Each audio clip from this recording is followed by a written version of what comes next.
Hey guys, Dan here for BladeReviews.com, and today I'm taking a look at the Columbia River Knife and Tool Drifter, and that's just a great high-performance, high-value EDC option from CRKT, and I'm very excited about this one. Of course, this is another 2-for-1 knife review. I've got both the stainless steel version and the G10 version for your consideration. So let's dive on in. Let's start ourselves off with some quick specs here. And the Drifter has an overall length of 6.5 inches. It's got a 2.88 inch long blade, and the weight is going to vary. For the stainless steel version, the weight is 3.2 ounces. For the G10 version, you're looking at 2.4 ounces. So good size for EDC, but let's do a couple comparisons here.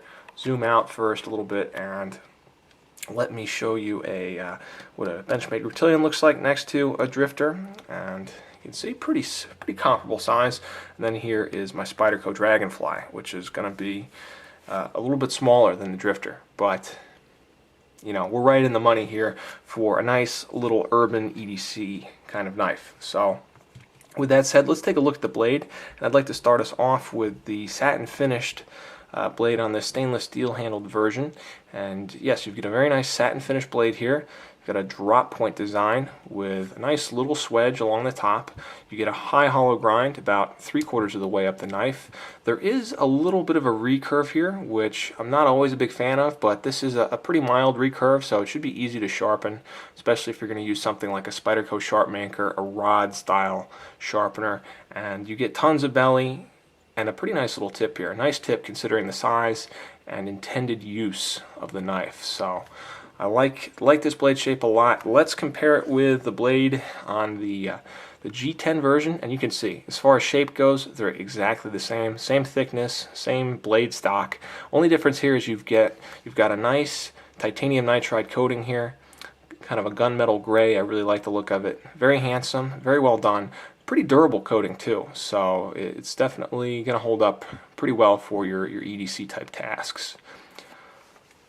Blade steel on both of these is 8CR14 MOV, which is a very close cousin to 8CR13 MOV, which you may be familiar with. I know it's incredibly popular because it's been used in knives such as the Spyderco Tenacious. And I'll tell you, I'm a pretty big fan of this steel, given the price point of these knives, which is under $25 a piece. And 8CR14, it's fairly easy to sharpen. Actually, it's very easy to sharpen, and it takes a very nice edge. Decent job with edge retention. It's not going to hold that edge forever, but pretty good. And I don't have any issues with rust or corrosion. So for a little EDC knife under 25 bucks, 8CR14 MOV is about as good as it's going to get. Let's take a closer look at the handle. I'd first like to start us off with the G10 version this time, and what you've got is a nicely constructed G10 over nested stainless steel liners kind of handle here, and it's been beautifully put together, flow through design, just 2 little pillars. You get a lanyard hole. Everything has been nicely rounded and finished, and just a superb job with this handle here. Let's contrast that with the stainless steel version, which is also very nicely done. Same handle shape, but you've got full stainless steel here, 2 large handle slabs. Still pivot construction, nicely finished. Everything is screwed together. You get the little lanyard hole, which could be useful for a small knife like this, and they've just done a very good job. Ergonomics are quite good. It takes to my hand pretty well. I can get a full 4-finger grip on it, and I take a large glove, so I think for most people it's going to be just fine. You've got a nice thumb ramp up here with some meaningful jimping, and it will hold your thumb in place. For utility tasks, I think it's going to be just fine. Same can be said for the choil region. You get a little bit more traction down here. Good for resting your finger and also for disengaging the lock. And you get the exact same kind of ergonomic benefits from this G10 version. So again, you get the thumb ramp, you get the choil, it fits the hand nicely, it's very comfortable, all the corners have been rounded, so no complaints with the ergonomics. Where I might have a minor point of constructive criticism is when we turn to the pocket clip here, and what you've got is a tip down, right side carry only style of pocket clip. Doesn't give you a ton of options here. You've only got one option, or you could take the clip off and maybe use the lanyard and just have it kind of free riding in your pocket. which really isn't that bad for a small knife like this. But in a perfect world, I'd love to see at least tip up, tip down, but preferably some sort of four corners kind of carry. Now, if you look at the way the clip has been mounted, it sort of straddles that pivot, so I could see, given the design, how it might be difficult to do any better with the clip, but you know, in terms of features, options are always better here. So, but this isn't too bad. I think the clip itself is actually quite nice. It's not a super deep clip, but it should be adequate. Should be fairly discreet. It has been, you know, it's not like a bright clip at all. You've got either the gray or the black here, and both are nice colors. Should blend in well, especially if you're wearing some darker colored pants, of course. So I think it's good. Could be improved a little bit. And that would be my only real kind of constructive criticism with this particular knife.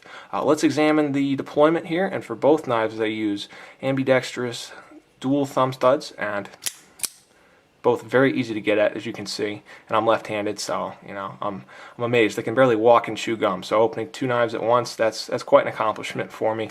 And let's take a closer look at the liners here. Not the liners, I'm sorry, the washers here. And what you've got, they aren't phosphor bronze, but they're some sort of metal, and they're actually very smooth. So I've got no issues with deployment at all. Nice, smooth, easy to get at the thumb studs, so I like it a lot. Same for the stainless steel version, you know, same kind of washers there. And for under 25 bucks, I'm just happy that they're not Teflon. And they're very smooth, actually, so great. Lockup is very good on the frame lock version here. We've got a full engagement, so it's not particularly early, but I have been using this knife a lot, and it's sort of broken in a little bit. But I'll tell you, there's no blade play at all. It's not going anywhere, and it's held up to a lot of use and abuse, so I'm quite pleased with the way this frame lock version locks up. The liner lock is exceptional, nice and early, no blade play at all, and still very easy to disengage.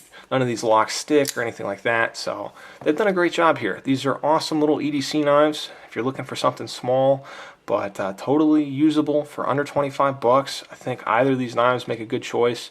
My preference between the two is for the G10 version. It's almost an ounce lighter, and for a little knife like that, it does make a huge difference, I think. I mean, both are good. I know some people might like the frame lock because they like frame locks, or they think it's going to be a little bit stronger.